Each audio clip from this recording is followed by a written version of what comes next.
Blue Ridge Hospice thrift shops are bigger and better than ever, with a new and expanded site at one of our 2 Winchester locations and our 6 well-established boutiques across the area. Blue Ridge Hospice thrift shops attract bargain hunters, treasure seekers, collectors, and antiquers. Mention this ad on your next shopping trip and receive a 10% discount. Blue Ridge Hospice thrift shops gratefully accept your donations, including electronics and furniture. For locations, hours, and information on how to donate, please visit blueridgehospice.org.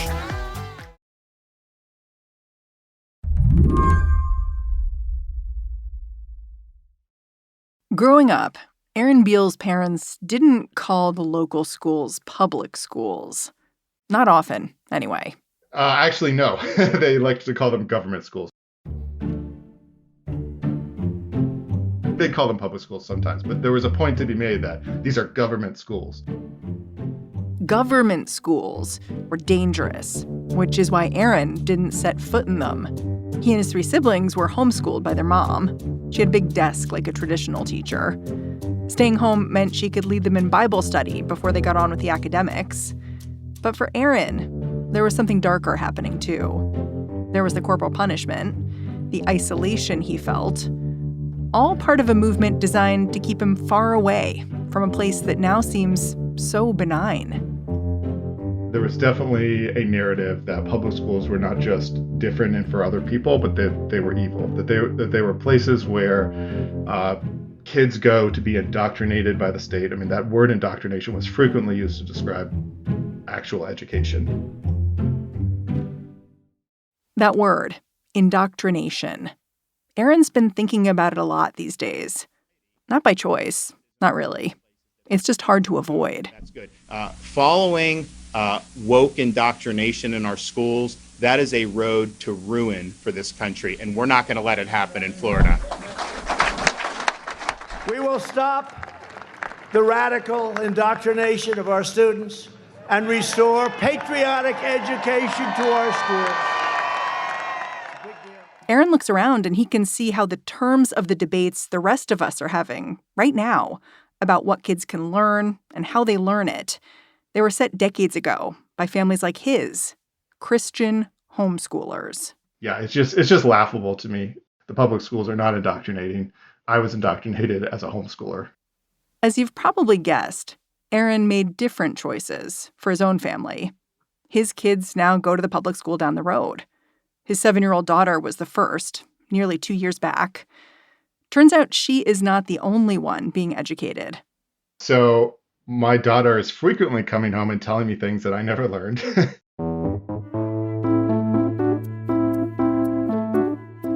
So she said things like, you really should go to school because it affects your whole life. And another time she said, I thought this was just profound. She said, if you never went to school and then you had taught me and I never went to school and then I had kids and I taught them, at some point you just don't even know what you don't know. Today on the show, how the Christian homeschool movement that Aaron grew up in became an incubator for conservative ideas that have now gone mainstream. I'm Mary Harris. You're listening to What Next? Stick around.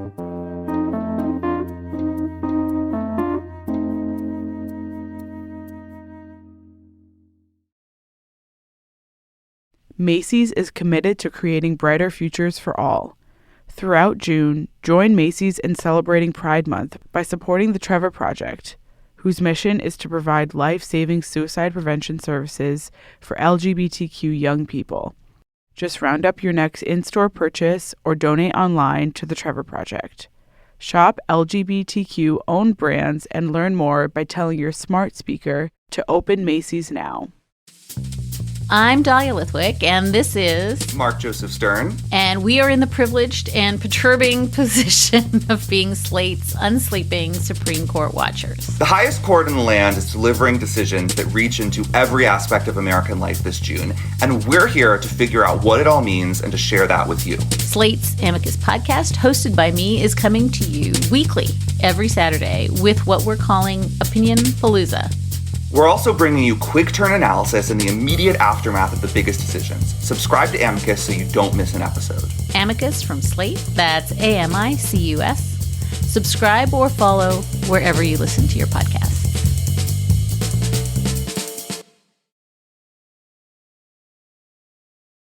I first heard Erin Bealls' story from a reporter at the Washington Post named Peter Jamison.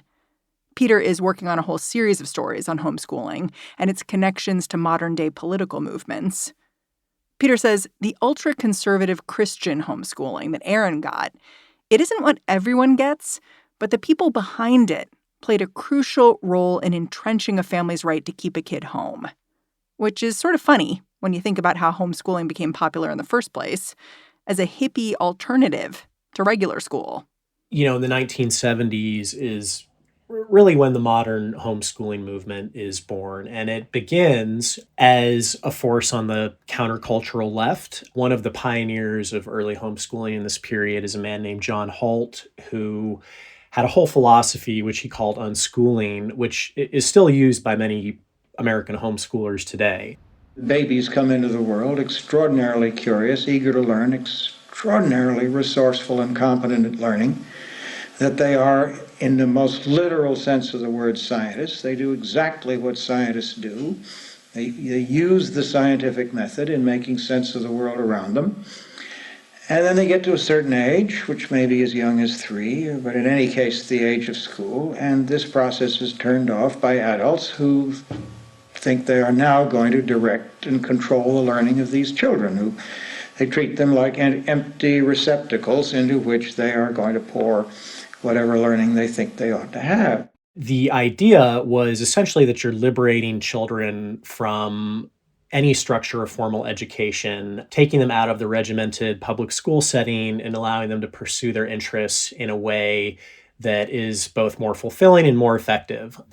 That is kind of the origin of the idea of homeschooling. Now, what happens is that beginning late 1970s, early 1980s, this sort of template that's been created, really out of kind of anti-authoritarian impulses on the left, is discovered and embraced by people who have a very different ideology. So conservative evangelical Christians, primarily Protestants in the United States at this point, are becoming disenchanted with the public schools for a number of different reasons. Some of this stems from certain teachings about science, most notably the theory of evolution by natural selection. But this group comes to embrace homeschooling as a tool in sort of opting out of what they see as the broader secularization of culture, which they think is having harmful effects on their kids. And notably, the conservative homeschooling movement, they get organized, right? Like, how do they build a structure around themselves that will kind of keep homeschooling moving forward? It's sort of hard to imagine this now, but at this point in the country's history, in the 1980s, it was not at all clear if it was legal to homeschool your child in many states. The reaction of many public school administrators during this time was if a parent wanted to take their kids out of public school and begin teaching them at home, unless that parent was a credentialed teacher, they viewed that as a form of truancy. And this would often lead to enforcement actions and truancy prosecutions. So to fight back against that, there begins to be born this sort of large movement of legal and political activism that's aimed at both defending the rights of individual homeschooling families who may find themselves in trouble with their local school districts or with their state education officials, but also at actually changing the legal and regulatory landscape of homeschooling in the U.S. So these people descend on state capitals. They talk to legislators. They talk to state board of education officials. And by the close of the decade, really, at the end of the 1980s, homeschooling, with the exception of a few holdout states, which give way and begin to allow the practice in the early 1990s, has essentially become legal everywhere. So it's a complete sea change in the attitude of the government towards this practice during this time. There is one group that took the reins of this movement, the Homeschool Legal Defense Association. It's also known as the HSLDA. This is a group that was founded in the 1980s by lawyers, including Michael Ferris. Government only protects rights. It doesn't really create them. And so God, as the Declaration said, created the rights and gave children to parents, gave with the gift of responsibility comes the authority to make decisions for your children. That's really what parental rights means, is the ability to make decisions for your children rather than the government making decisions for your children. Michael Ferris is a conservative evangelical Protestant who begins homeschooling his kids around this time and really comes to believe that he and other lawyers as well have a calling for defending the rights of homeschoolers and in many cases actually expanding the rights of homeschoolers in states across the country. So HSLDA is a group that is very involved in, representing parents who might find themselves in trouble with education officials in this period before homeschooling sort of is fully kind of normalized and legalized, but it's also a group that becomes active in state capitals and in lobbying and organizing people to ease the regulations that do exist for homeschooling in many places and to push back very hard when there are periodic attempts, as there have been over the years, to more strongly regulate homeschooling or to have more direct government oversight. Are they philosophically neutral? So HSLDA, they are an explicitly Christian group, but they do make much of the fact that they defend homeschoolers of all ideological stripes. My understanding is that Michael Ferris, the founder of the HSLDA, he's pretty conservative himself. Like, he talked about, forming this Joshua generation of homeschooled kids, and part of that was getting them involved with advocating for conservative Republican candidates for office. Yeah, that's right. And, in books he wrote, in articles he published, he's someone who, since the 1980s has been talking a lot about what he views as indoctrination in the public schools, talks a lot about the need for parental rights. He's someone who's actually advocated for a constitutional amendment guaranteeing fundamental parental rights. So what this means is that, for instance, if governments establish laws dealing with, it could be homeschooling, it could be something also that's not directly related to homeschooling, just dealing more with child welfare, that the government will have to prove a more sort of compelling interest in whatever law it's seeking to pass. So this is something that's been opposed repeatedly by groups advocating for child welfare, groups concerned about domestic violence and abuse. But this has been a cause of Michael Ferris's over the years. To this day, how regulated is homeschooling? In much of the country, homeschooling is not strongly regulated. There are a handful of states in which there are stronger regulations for homeschooling. Those regulations might include things like standardized testing, some form of objective assessment to ensure that children are actually learning things at home. But in many states, those assessments either don't exist or they're very subjective. So it could take the form of something like a portfolio review where you just hire a consultant to come and look at the work you've been doing with your kid, and they certify to the state that what you're doing is okay. There are a number of states in the country where you don't even have to notify anyone, state or local education officials, if you decide to homeschool their child. So what this effectively provides for is no oversight or no regulation. Homeschooling is really the only way in modern society you can legally prevent your child from ever having contact with another adult. So when kids don't have contact with mandated reporters at their schools who might report child abuse, or when they don't have contact with doctors, this can create situations where potentially very, dangerous and sometimes lethal child abuse is possible.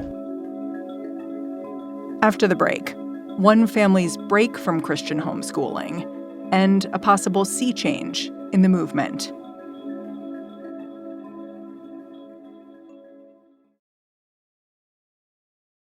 The hearing will come to order. Good morning, Judge. Welcome to the Blinding Lights. Out now from Slate Podcast. Members of this committee have asked, who is the real Clarence Thomas? What is the real Clarence Thomas? Which is the real Clarence Thomas? Justice Thomas was a radical. He's this almost like Shakespearean figure. A black man who was a conservative. closely aligned with Malcolm X and the most liberal of ideology. And that is a puzzle.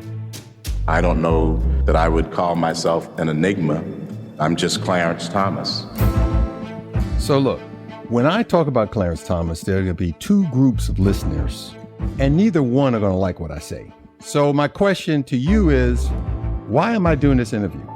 Slow Burn Season 8, Becoming Justice Thomas, hosted by me, Joel Anderson, is out now, wherever you listen.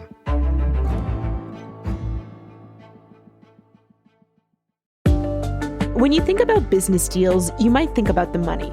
Yes, deals are about money, but they're also about people. He decided, I'm going to make money off of the fact that people despise me, and it worked tremendously well. I'm Amy Keene, and I'm the host of The Closer, a podcast from Project Brazen and PRX about the deals that have changed the world. This season, we're covering 6 new deals to show you how the world of business really works. Find The Closer wherever you listen to podcasts. Today's news can feel like uncharted waters. But more often than you'd think, we're not the first generation to confront what we're dealing with today. We're just the first generation to make a podcast about it. I'm Rachel Maddow. I'm Isaac Davey Aronson. Each week, we'll bring you a story from history that helps with something in the headlines today. Rachel Maddow presents Deja News with Isaac Davey Aronson, an MSNBC podcast. Search for Deja News wherever you're listening and follow. At the top of the show, you heard from Aaron Bealls. He and his wife, Christina, both grew up in the world of conservative Christian homeschooling. And as Peter Jamison says, at first, they could never imagine leaving. So Aaron and Christina had both been part of this religious community in Northern Maryland. They did not know each other very well growing up.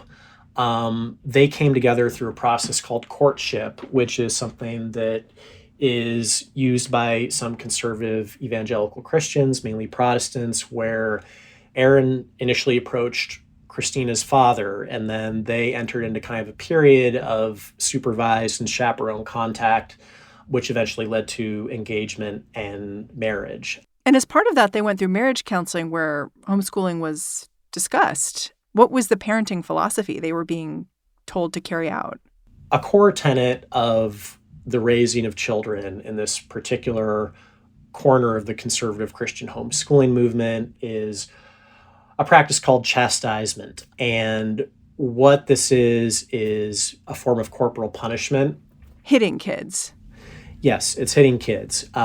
People who do this believe that they're following a literal interpretation of what they read in the Bible about using the rod. So Book of Proverbs, withhold not correction from the child, for if you beat him with the rod, he will not die. How did Aaron and Christina feel about that approach? So they have conflicted emotions about it. You know, on the one hand, this is what they've always been taught was normal, what they grew up with themselves. On the other hand, they were both people who were reluctant to hit their own kids. And, you know, this is something Aaron described to me, is that this was really kind of the first piece of the foundation of his whole conservative Christian worldview that he begins prying at when he's not comfortable with the idea of hitting his children. I just couldn't do it. And I at the time, I didn't even know why. It just didn't feel right. And I just was like, well, I'm gonna put that little teaching aside, and everything else is still okay. But that, I'm just a little weird and different, and I'm not going to do that. Yeah, he called it the first independent thought he'd ever had. Yeah. And when he begins to chip away at that and question that, it's sort of like the whole thing begins to collapse, and he questions a lot of other things as well. I was told many times, for example, that if you cannot believe the Bible in Genesis literally, meaning the earth is 6,000 years old and, you know, evolution and cosmology is all a conspiracy, basically. If you can't believe Genesis literally, you can't believe any of the Bible in any way.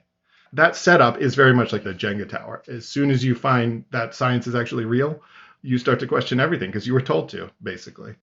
One wonderful thing about the Bealls is that they have a lot of documentation from earlier in their lives and earlier in their marriage that they've saved. One of them is an actual handout that they shared with me where they're scribbling notes to each other in the margins of this worksheet, which is explaining essentially how and how much to hit your children, and saying that the use of the rod is for the breaking of the child's will. And, Christina's writing notes to Aaron saying, I'm really not sure I can do this. I don't, the way she expresses it is, I don't know if I can be a parent. I don't know if I can hit my kids, but I don't know if I can be a parent, because that idea of disciplining your children this way is just so enmeshed in the idea of parenthood in this world they'd grown up in.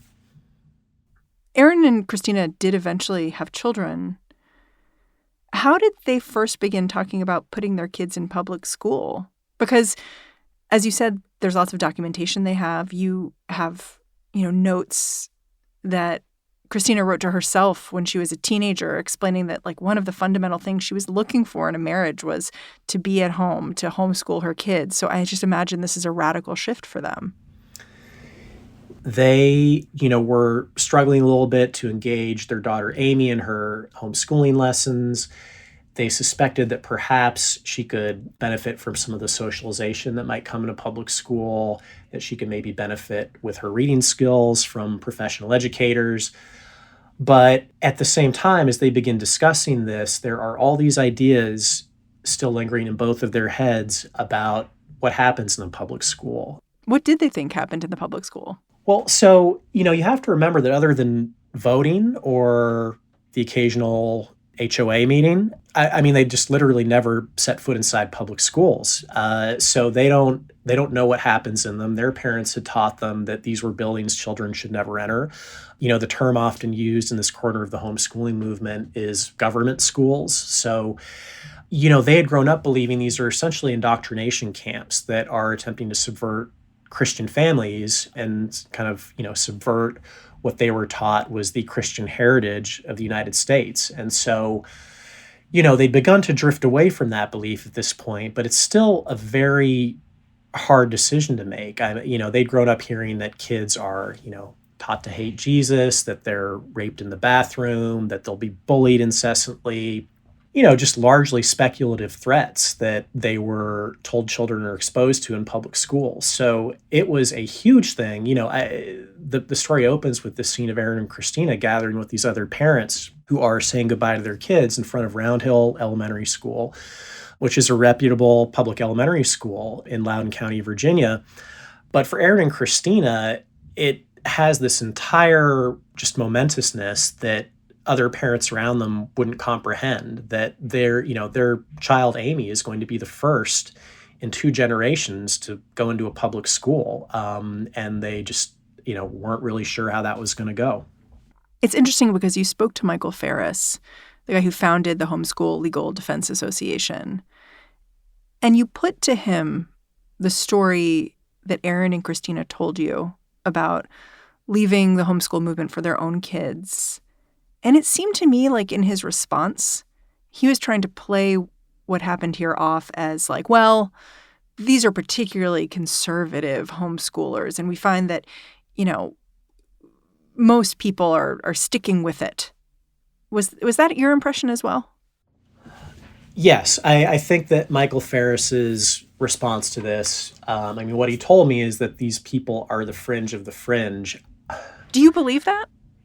I don't believe that. I think that if you look at the history of the conservative Christian homeschooling movement, if you look at some of the central tenets of what these parents were saying, doing, how they were raising their kids, I don't think families like Aaron's and Christina's were all that abnormal. Now, what percentage of the movement they made up, how many parents actually use the type of physical discipline that, for instance, Aaron described to me, that's a question I can't answer. But I do not think either the practice of hitting your children with a rod or some of the larger ideology about public schools being evil. And, beyond that, the ideology that it was the duty of conservative Christian homeschooling parents to raise children who would take the nation back for Christ. I don't think those were fringe ideas in the conservative Christian homeschooling movement. I think the record is very clear on that. I wonder if telling the story of the homeschool movement and people who left it, people like Aaron and Christina.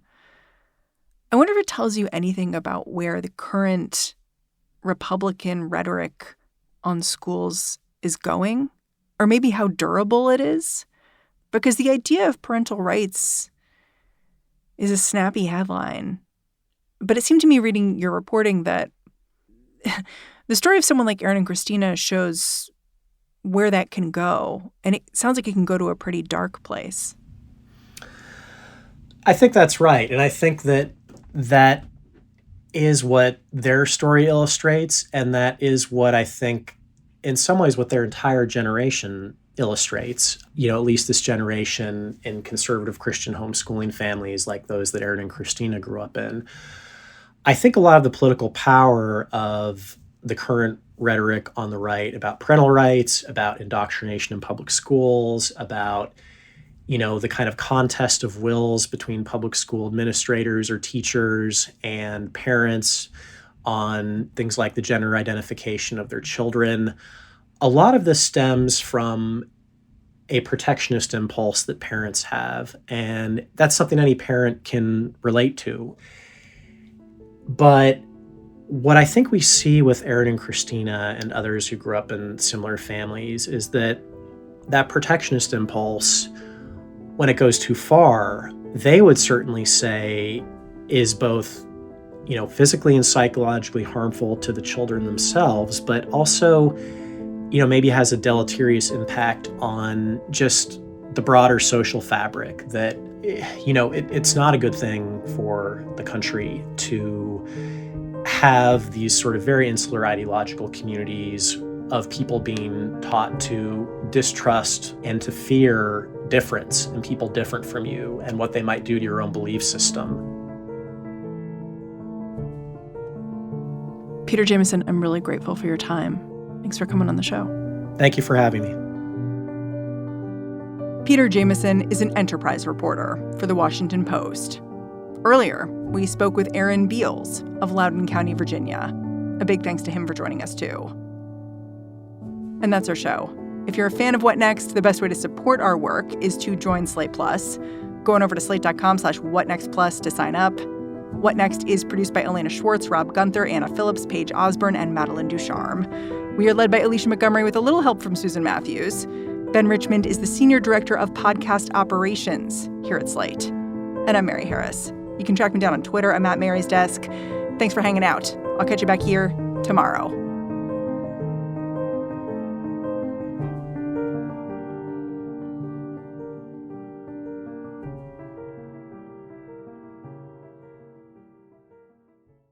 Blue Ridge Hospice thrift shops are bigger and better than ever, with a new and expanded site at one of our 2 Winchester locations and our 6 well-established boutiques across the area. Blue Ridge Hospice thrift shops attract bargain hunters, treasure seekers, collectors, and antiquers. Mention this ad on your next shopping trip and receive a 10% discount. Blue Ridge Hospice thrift shops gratefully accept your donations, including electronics and furniture. For locations, hours, and information on how to donate, please visit blueridgehospice.org.